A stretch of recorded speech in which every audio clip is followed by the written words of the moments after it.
Welcome back to the Insider's Lounge. Today we have another special guest, Jack. Thanks for coming on, and feel free to introduce yourself. No, thank you. It's a pleasure to be here. My name's Jack. I'm one of the co-founders of Behind Sport. We are one of the fastest growing communities in the sport business space. We're a platform that is all about the behind the scenes of the industry and shining a spotlight on all the incredible work that goes on. Our podcast is mainly football focused for now, but I'm really interested. I think we have a lot of similar interests where Behind Sport and sports business as a whole is fascinating to me. Where did you first get that kind of sports interest from? Was that from a young age? Were you playing football? Were you playing other sports? What were some of those first sporting experiences for you? I think I'm very, very lucky that I've grown up in a sport mad household. It's all I've ever known since sort of being able to walk. Very, very fortunate that I've had, parents and grandparents that if we wanted to try a sport, they were like, "Yeah, cool, let's do it. Let's see what you're interested in." Obviously, being from Manchester in England, football is life. There's no other option in our house but to be a Red.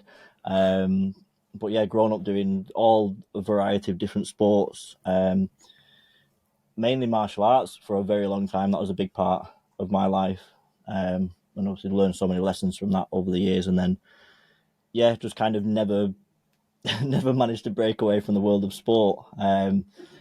It's a passion.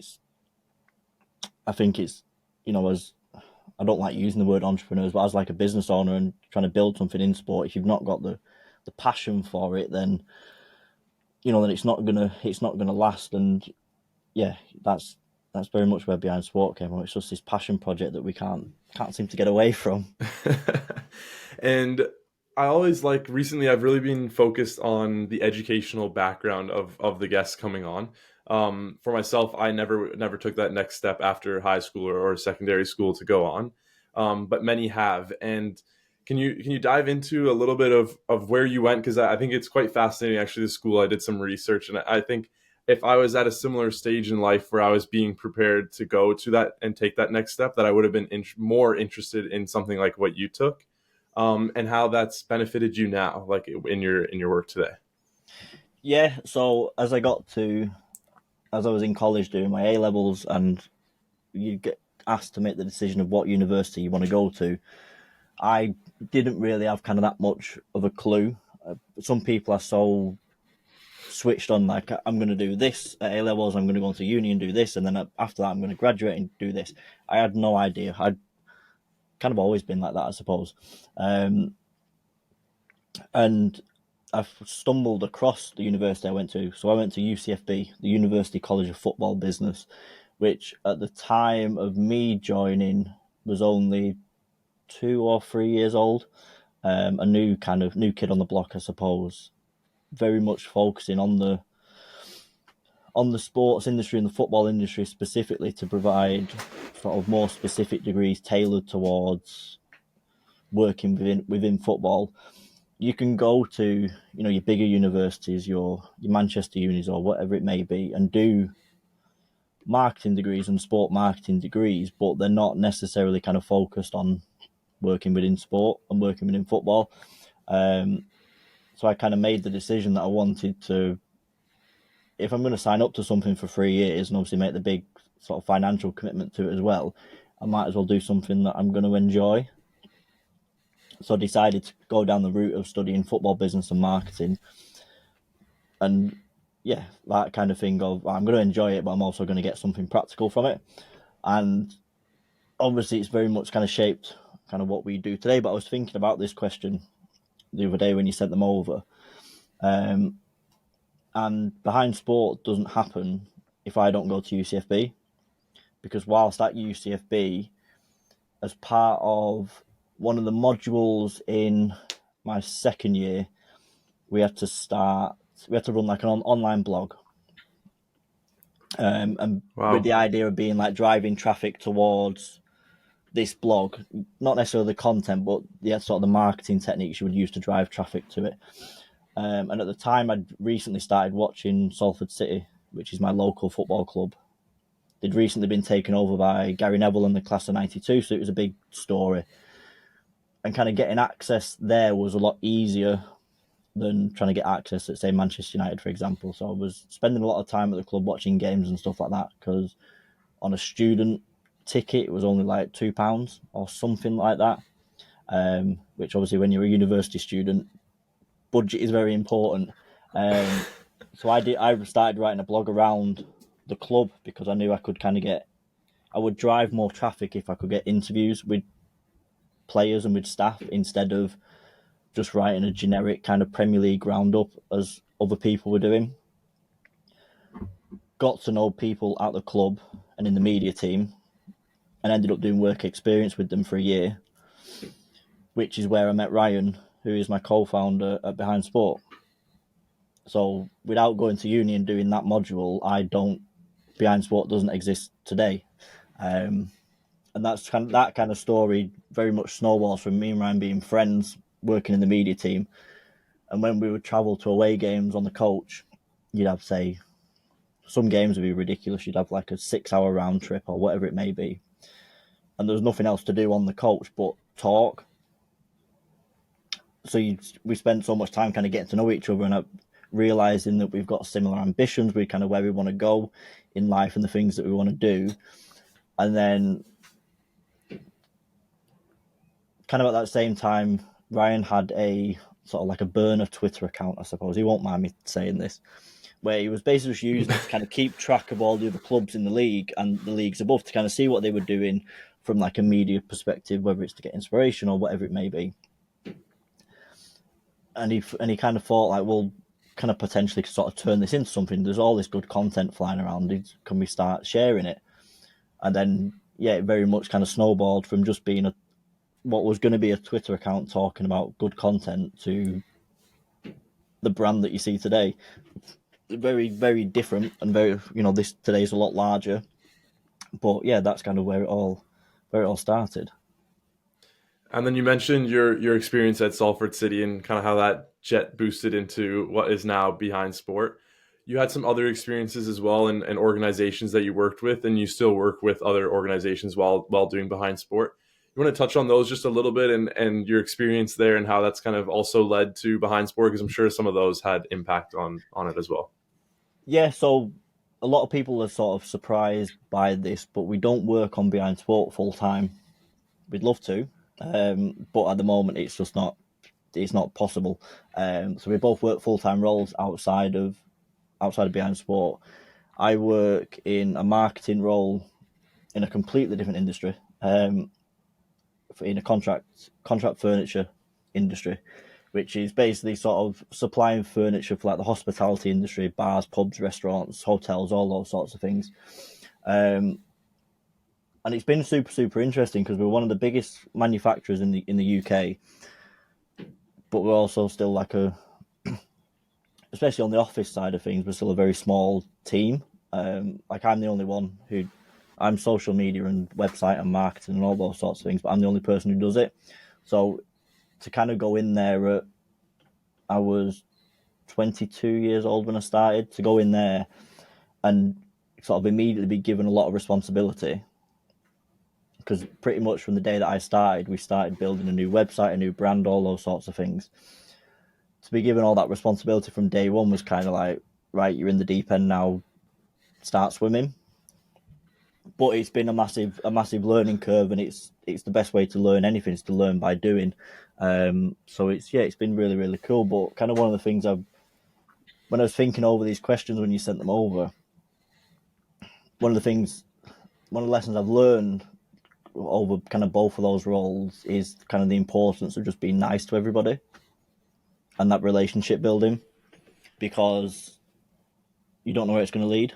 You don't know, that person may come back in 2 years' time in a different, in a different role or whatever it may be, and all of a sudden you've not set yourself a good reputation with them. You're kind of then having to fix problems, whereas actually if you just be nice to everybody, it will serve you really well over time. I think it's the one of the easiest things to give to people. It doesn't really cost you anything to be nice to Nope. someone. And like you said, you never know how that turns out. There's many cases where multi-billionaires or really successful business people were once rejected multiple times by people, and I'm sure most of those people regret actually rejecting them because you never know where that opportunity could have gone. We'll get into behind sport though. So you gave it a little introduction in the beginning. Let's give it one more just for people that don't understand what it is or what you're actually building. And then I want to hear the story behind it, how you guys started and where it all began. I know you spoke a little bit with Salford there, but get a little bit Yeah. more into it there, and then we'll go from there. So Behind Sport is a platform that explores behind the scenes of the sport industry, and it shines a platform on the incredible work that goes on. One of the analogies I always use and kind of find it easiest to explain to everybody is if you're watching a football match on a Saturday, for example, and you see 22 players take to the pitch to play out that game of football, but you don't see the hundreds, if not thousands, of people working behind the scenes who've made said game possible. You haven't seen the groundsman who's had 15 years of hard graft to work his way up to the Premier League. You haven't seen the physio who's done similar, who's gone through years of studying to look after those players. You've not seen you don't get to see the story of kind of the marketing and the ticketing team who've spent months selling season tickets and getting bums on seats. And kind of with us working in that space and seeing that kind of opportunity, that there wasn't someone kind of shouting about all the incredible people that there are and the incredible work that goes on. We felt there was a space that we could sit in quite nicely to talk about those people and what they're doing. We're one of the fastest growing communities in the space now, which is really cool. If you combine all of our platforms, we've got over 25,000 followers, which is a little bit mental. It is just, at times, it just looks like a number on a screen and you can kind of dismiss it. But when you actually kind of think about it, it's very, very cool. I know we're going to touch on it kind of later, but our LinkedIn following is massive, and Ryan posted about it the other day, and we always kind of use stadium sizes That's what I was just gonna say. I was as a gonna ask way how much to. Salford is. So Salford is only 5,100 officially. So it's like Officially, five Salfords almost. yeah. That's mad. So when Ryan posted about it the other day, we've now got more followers than QPR's Loftus Road, I think it is. Wow. When I we think he always was right. kind I of think I saw that. when we put it in the context of that, it kind of makes you go, oh, okay, that's actually a lot of people, which is very cool. So yeah, we do an awful lot of stuff. We've got a series called Industry Insider, which is a Q&A with people working in the industry about their role and about their career and how they got to that stage. We're just about to pass the 250th interview on there, which is very, very cool. And yeah, we've got an awful lot of stuff going on, which is a bit daunting at times, but it's very exciting. So we'll get into some of the projects you're working on now and future projects. But you mentioned the growth, and we were speaking a little bit before the podcast about how you had a goal set for 20,000. Can we go through a little bit of the journey? How long ago did you guys start, and how is that growth following slowly grown over time? Yeah, so if we were to give a timeline of events, we first started talking about Behind Sport as an idea back in the middle summer 2018, sort of the back end of summer 2018, and it's over the course of sort of 6 to 12 months, it kind of just never left the conversation. It just kept coming up as being, oh, it'd be cool to do this, and then it sort of snowballed in a way, and kind of went from kind of just being a bit of an idea that we thought was quite cool to how do we actually do this? Like, what's the plan? What's the next step that we're going to take? Launched our website in May 2020 during that first sort of coronavirus lockdown. So in the UK, we were on sort of a full shutdown at that point, and kind of felt it was a really good time to launch it because everyone was sat at home twiddling thumbs and sat not doing much. So it was kind of like, well, let's get it out there in front of people. And kind of in hindsight, looking back, we've talked about this a while ago recently about obviously the COVID lockdowns were such a horrific thing for a lot of people, and a lot of people struggled. But if we're very fortunate that we feel like it probably put us 6 months ahead of where we would be if we'd have both carried on working full-time roles and having to juggle both of them. So yeah, launched in May 2020 and kind of launched obviously our social platforms around the same time, probably just prior to launching the website. We launched social platforms to kind of make sure there's some stuff on there instead of it just being a very kind of cold launch of starting at zero. And LinkedIn has very much taken us by surprise. We always kind of expected that, or predicted that Twitter would be like number one. Instagram would probably be second, and then LinkedIn and Facebook would fight each other for third and fourth place type thing. And for quite a while, Twitter, LinkedIn, and Instagram were kind of tied in terms of following. They were very similar. And then out of kind of nowhere, LinkedIn just took off on its own, and has left all the other platforms behind, which is, we still haven't really figured out why, but kind of one of the things that I know we talked about it before this started, but for me, sort of consistency is king in terms of posting, especially across socials. We tried to be very super regular with what we're posting. One with our sort of reactive content that we post, sharing the good stuff that we see, and then also posting the content that we ourselves create. So kind of to give an example, at the start of this year, well, prior to the start of this year, whenever we saw sort of a job being advertised in the sports space, we would share it on our platform just to get more eyeballs on it. Realised that it was becoming sort of a super popular part of what we were doing. So at the start of this year, sort of combined it into a weekly jobs roundup and bringing it all into one place on our website and on our socials, instead of just kind of firing them off here, there, and everywhere whenever we kind of see them. And we've hit that really consistently every single Monday without fail. We've not missed one, and it's one of our most engaged posts every week. It's the website numbers on it are really, really good as well. So that kind of consistency is super important to us, and we've got the examples to show it. Also as well, providing value is at the heart of everything that we do.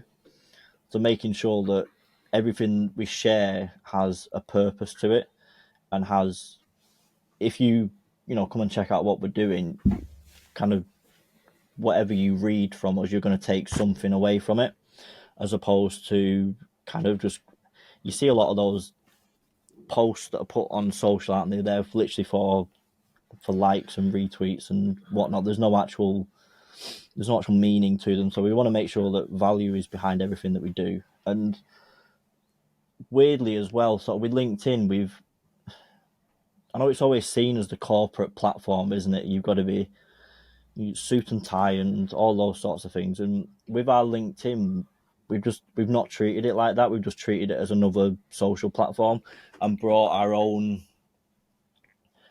tone of voice to it, kind of who we really are, instead of trying to put on this fake persona of sort of suit and tie and trying to be, because that's not who we are. And if we were going to try and do that, we wouldn't still be here kind of 3.5 years later, because we'd have driven ourselves insane with it. So yeah, I think that's kind of one thing that is, not trying to be corporate with it, has probably set us apart on that platform, because it's something a little bit different. Definitely.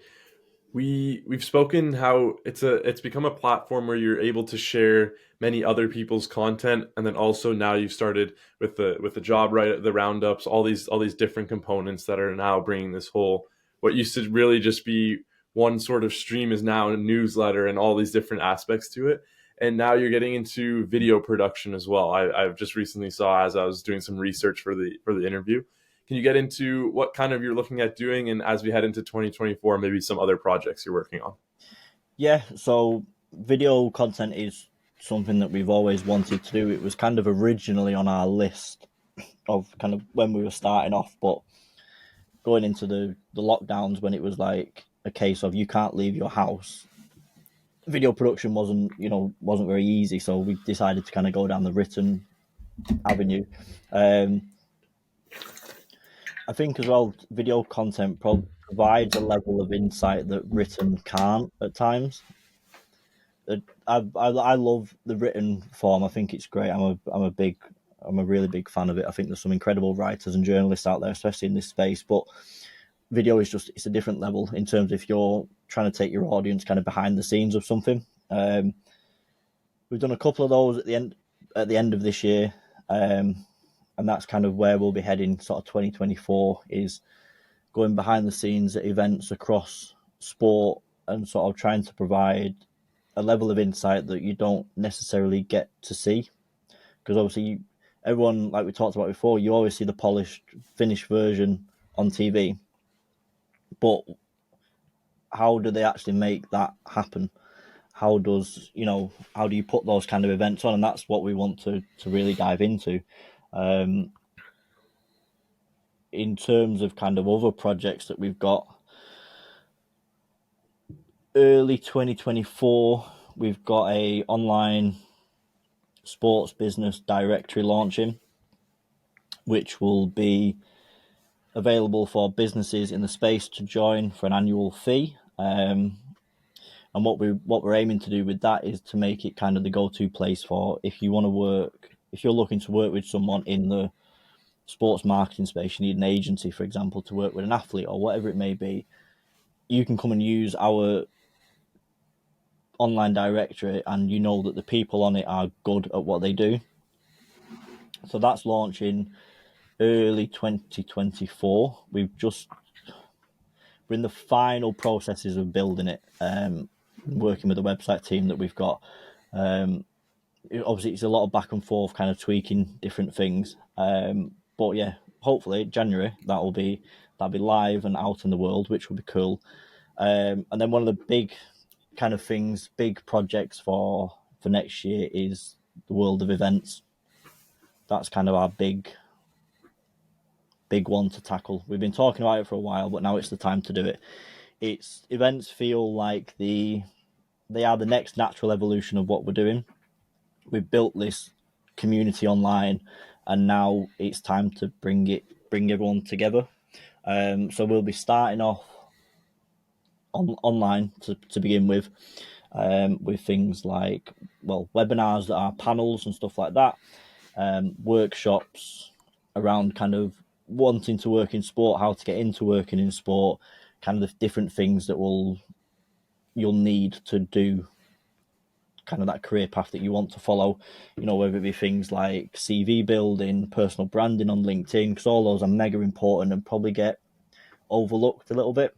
But we're going to be putting on some of those sort of in the first quarter of the year, hopefully. And then as we get towards the summer, it will be the turn of in-person events. First off, starting here in Manchester. Sorry, go ahead. First off, starting here in Manchester, and then London will be next on the list, and that'll be a mix of panels, roundtables, keynote speakers, and then probably some networking and some more social events as well. So yeah, that's kind of the big one to tackle next year. But yeah, super exciting. Yeah, it's getting more and more busy.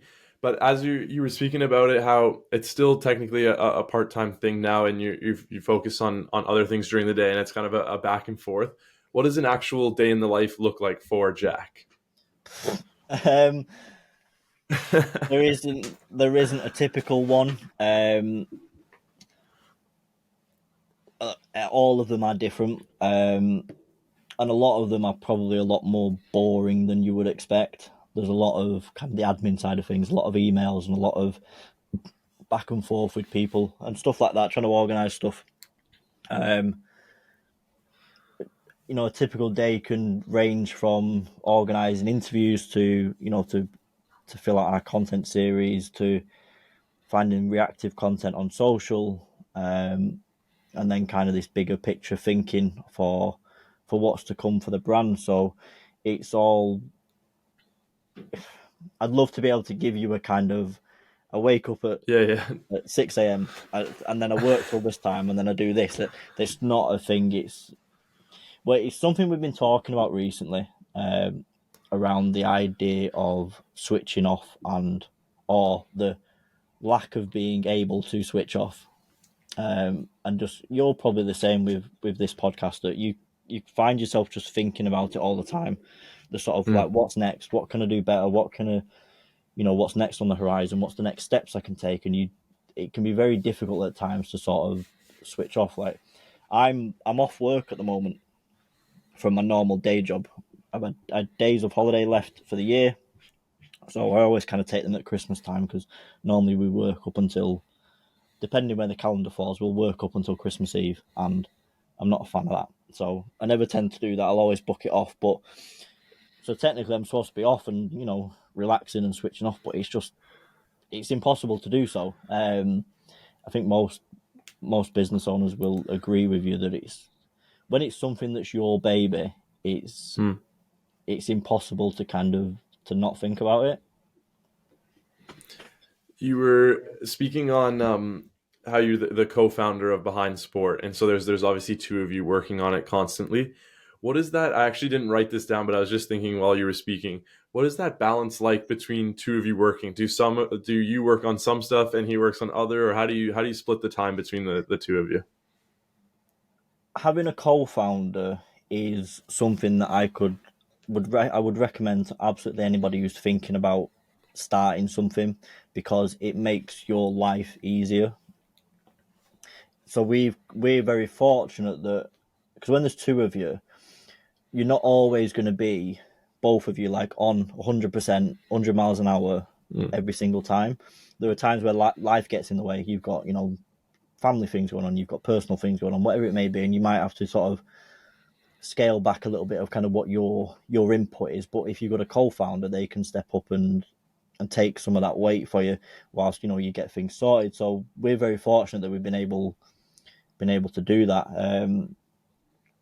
When we started, it was kind of like, whatever kind of task comes up, one of us will just deal with it, and it'll get done. But then, kind of over time, we've naturally kind of fallen into roles, I suppose.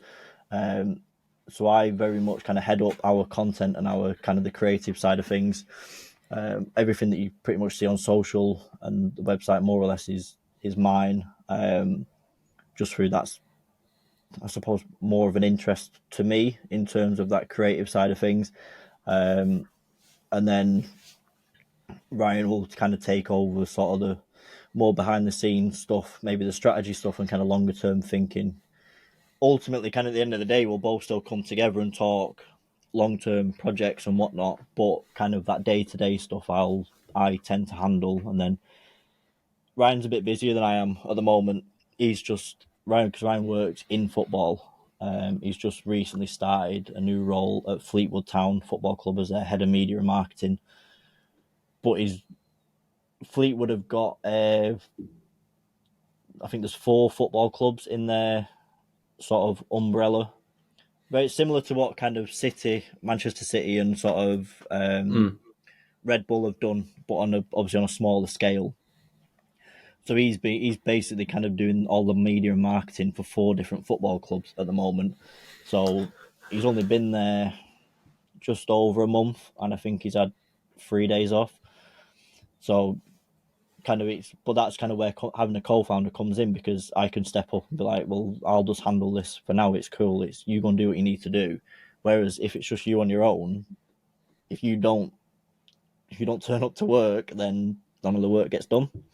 But yeah, it's having a co-founder it's a massive blessing.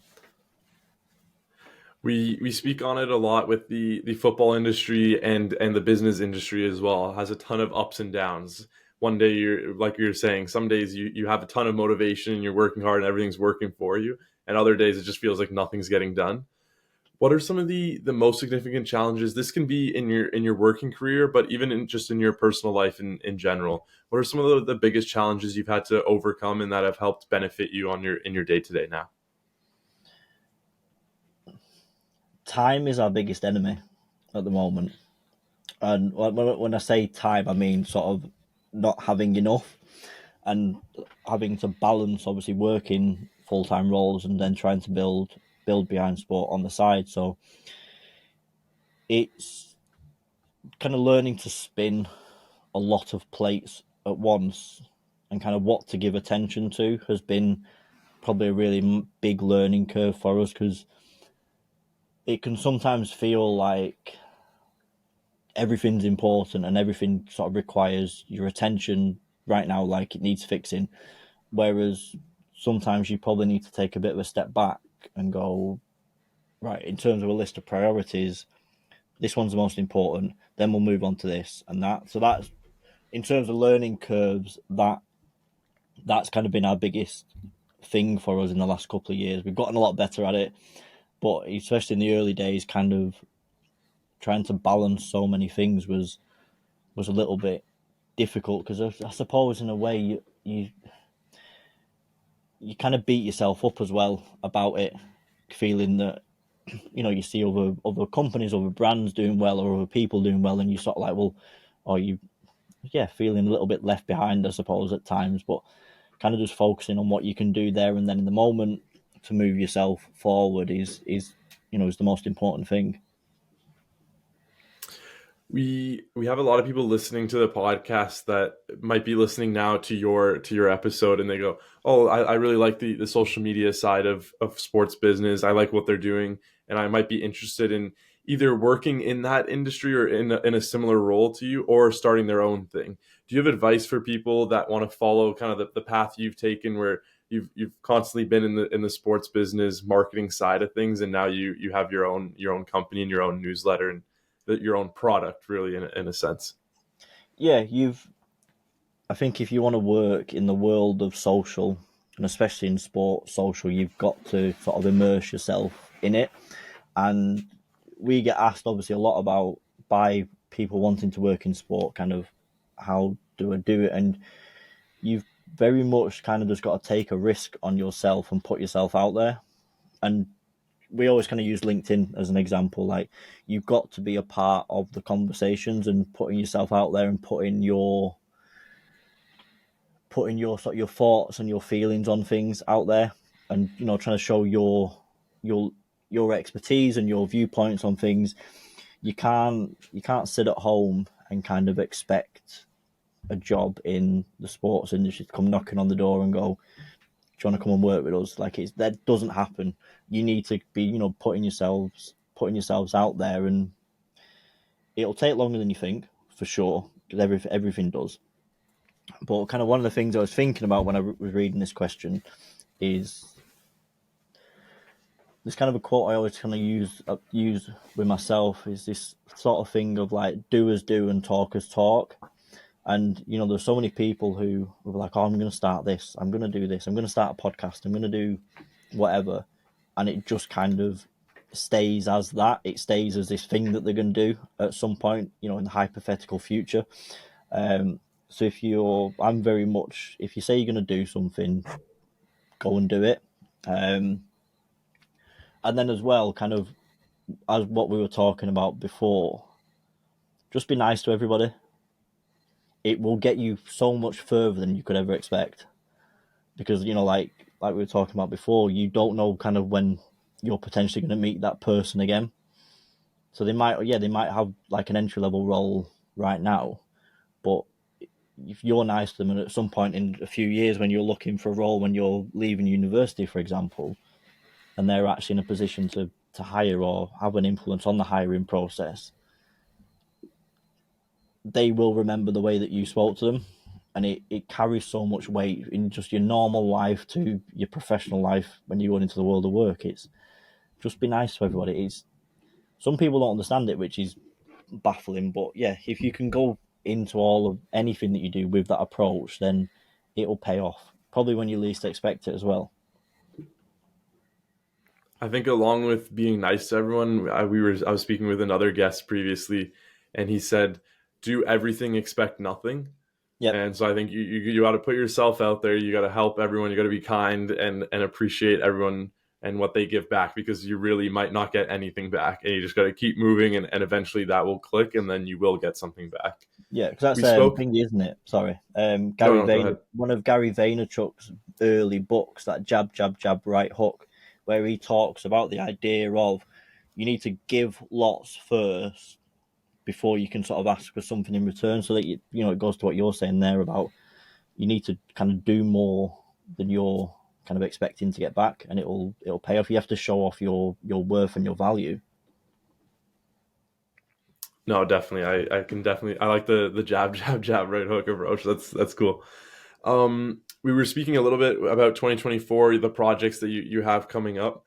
Let's go even further ahead and more. We can go to more of your personal life. So if we say 10 years time, we sit down and we have the same conversation again. Yeah, Where do you think you'll be in terms of your personal life, and also we can say behind sport? I always find conversations like this are. It's one of those where we're always thinking big in terms of the future, but then actually when you kind of put a number on it and go, well, in 10 years' time I'm going to be 38 years old, which is just I can't wrap my head around it. That idea of being 38, but anyway, it is what it is. We'll deal with that when we come to it. 10 years' time, personally, married, family, and just enjoying life. That's kind of my overarching want and need to everything that I'm choosing to do at the moment is just making sure that I enjoy it, because life's too short. I could get hit by a bus tomorrow and it all be over. So just do the things that I enjoy and, kind of make the most of them as and when they come. Professionally, 10 years time for Behind Sport.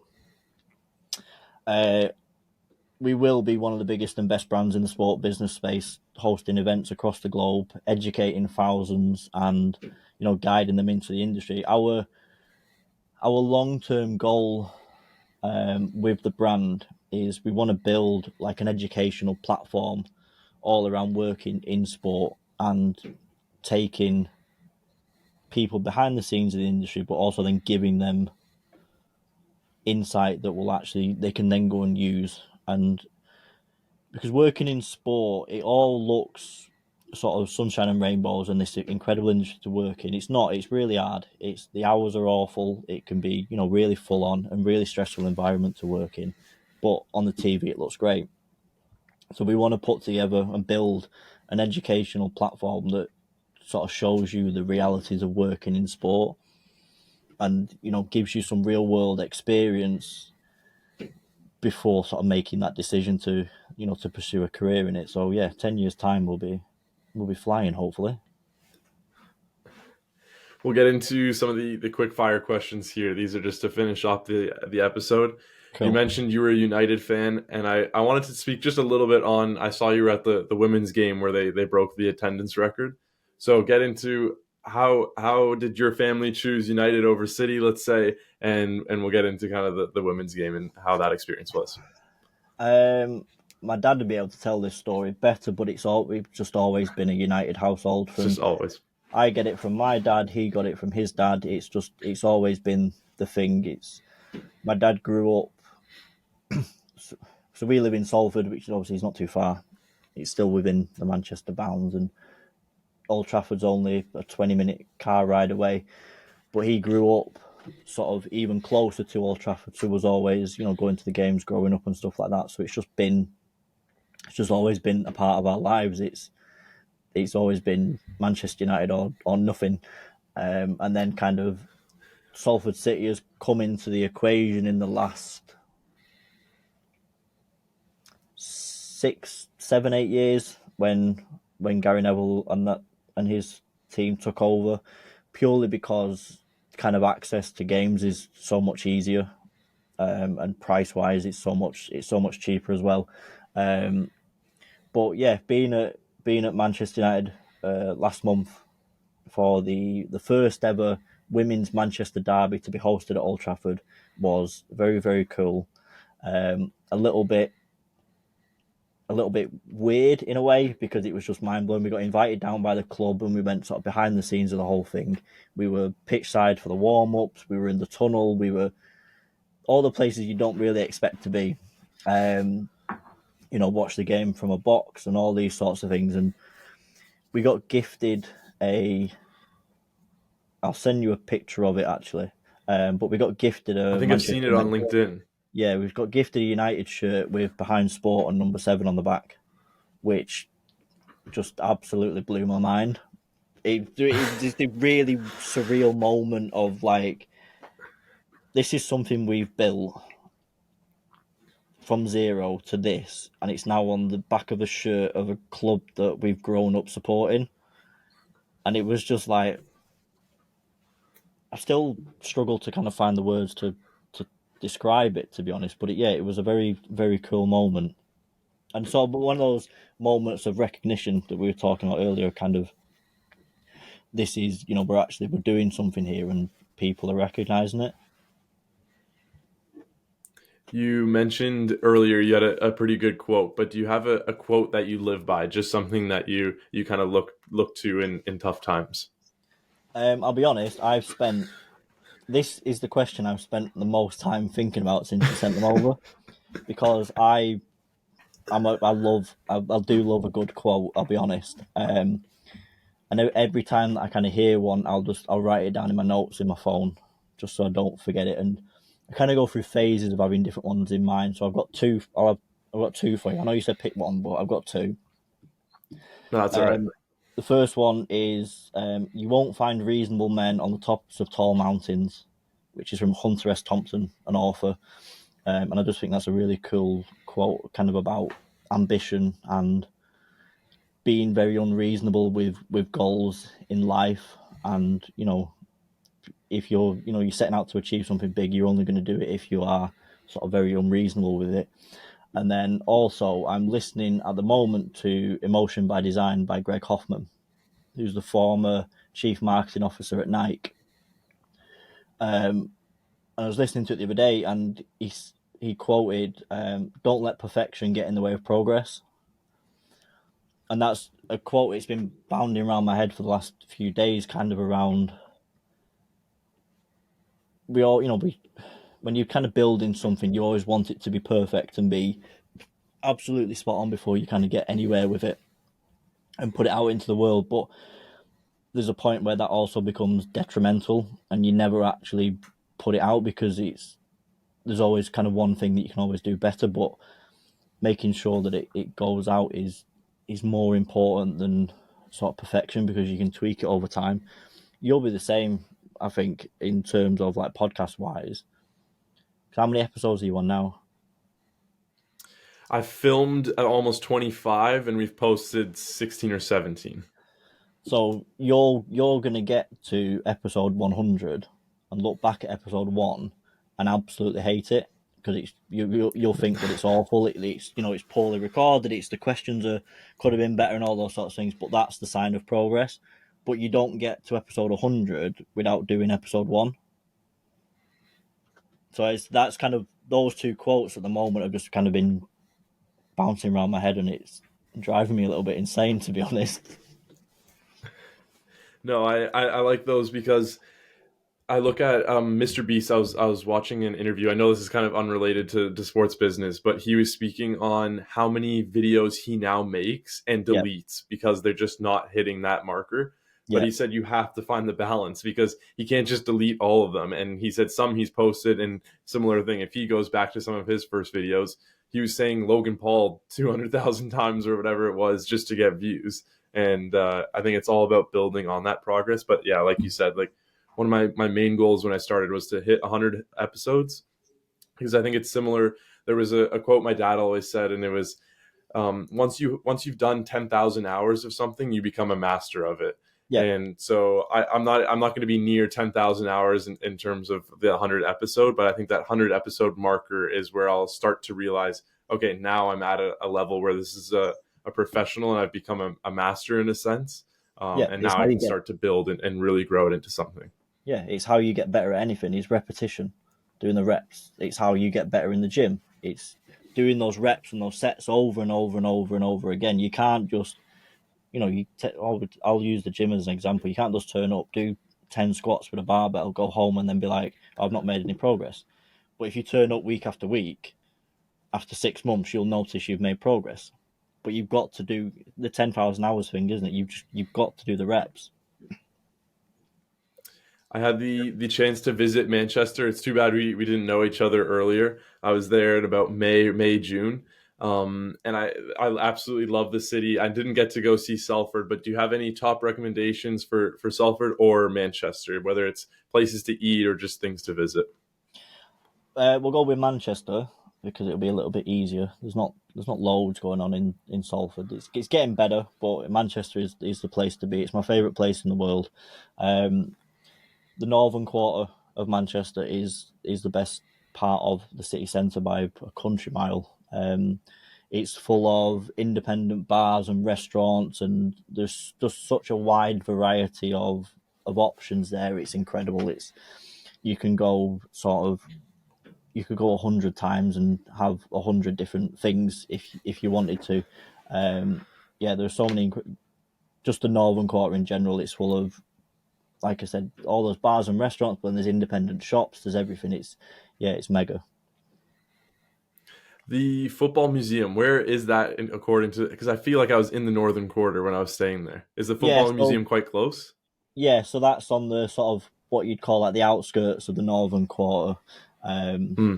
But again, yeah, that's well worth visiting. There's so many great sort of exhibits within the National Football Museum, but then there's also there's great museums full stop in Manchester that are that really show the history of the city and kind of the north of the country. There's so many incredible and important historic events that have happened in Manchester. Manchester played a massive role in the beginning of the Industrial Revolution in this country. So there's so much history that a lot of people might not realise. No, definitely, because that's kind of the area I was staying in, and I quite remember that being it was quite vibrant. I love just walking around. It was fun to see. We ask. I love to ask this because for me, I'm not the greatest reader. I try and read. Like I'm currently reading "Chop Wood, Carry Water." It Yeah, was similar to actually some of the quotes we were speaking on, but it takes me a while really to finish a book. Sometimes I struggle to finish. Sometimes I never end up finishing a book. Do you like reading? If so, do you have a book that you can really recommend to people? yeah. So I've always been a big reader. A couple of years ago, I kind of went through a phase of setting myself a target for the year. So the first year I kind of set the target of 24 books in a year, so two a month. Ended up at like 30, 32, I think. And then the year after Wow. went went for like one a week, which was a lot. And I took a bit of a break from reading after that because it was a lot. But there's so much knowledge. There's so much knowledge to be gained from reading because it's free access pretty much to some of the greatest thinkers that this world's ever seen. But if I'm going to pick two again, I couldn't pick one. The first one is Shoe Dog by Phil Knight, Hmm. which is the story of Nike and how he built that. It's one of my favourite sort of autobiographies because it's just everybody knows Nike, everybody knows the colossus that it's become. But to actually kind of be taken behind the scenes of it is really great insight. And then the second one is The Subtle Art of Not Giving a Fuck by Mark Manson, which is a book that I've read it two or three times now, and I've recommended it to countless people. And it to sort of cut a long story short, the idea is that each day we've only got a certain amount of kind of energy to give to the things that we're doing. He describes them as the F word. We've only got so many F words to give. And it's about kind of choosing what to direct that energy to. Whether it's whether it's negative people or it's situations that we spend kind of too much time thinking about, when in reality they're not that important, and there's more important things to be focusing on. So that's a book I will always recommend to anyone who's kind of stressed is probably the wrong word, but has got a lot going on, and he's kind of in an interesting point in the life. The subtle art of not giving a book by Mark Manson is it's spot on. You mentioned earlier you were quite into martial arts and football growing up. Do you have any hobbies now? I know the work week's busy, especially with a full-time job, plus the behind sport and everything you've got going on. Do you Yeah, have something to just break away from all of that and focus your time on something else? yeah. So the gym's a really important part of my week. For the last year, I've been training in sort of the world of kind of CrossFit and functional fitness, which has been a really nice change. To be honest with you, it's before that I was kind of just training in a very normal, like, commercial gym that anybody can sign up to, but had become very bored of the routine of it all.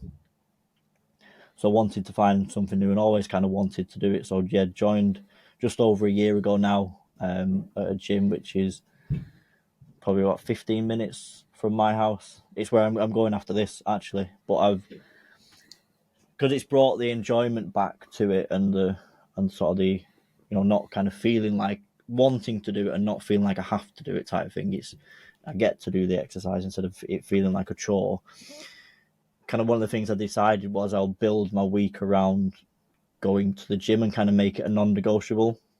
Sort of like, whether it's like 3 times a week minimum, that I'm going at this point, at this time, and kind of everything else kind of gets put on hold. So it's an hour, but it's a full switch off. It's nice to be sort of screen free for an hour, because we spend so much time on our phones and our laptops doing what we do. It's nice to switch off. And the last one we've got for you here, if you could sit down with one person, dead or alive, for a meal, who would it be and why?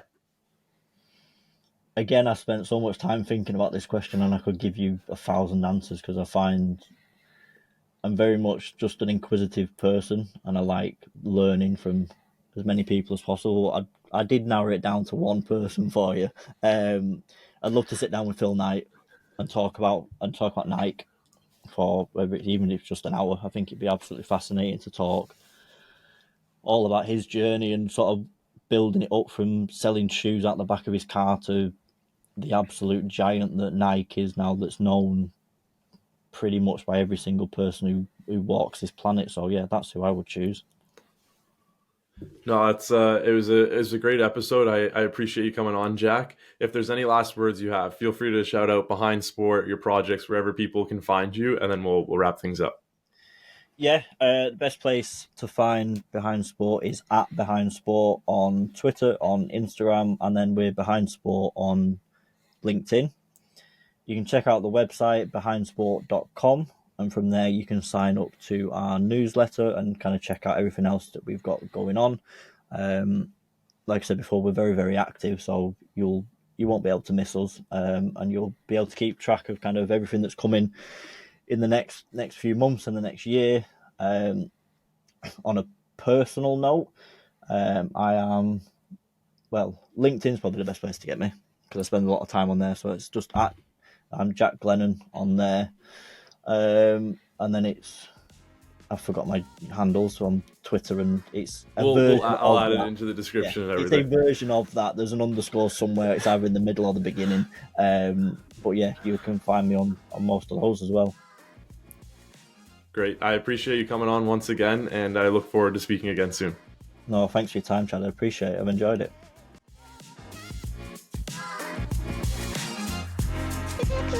Wanna hear you go.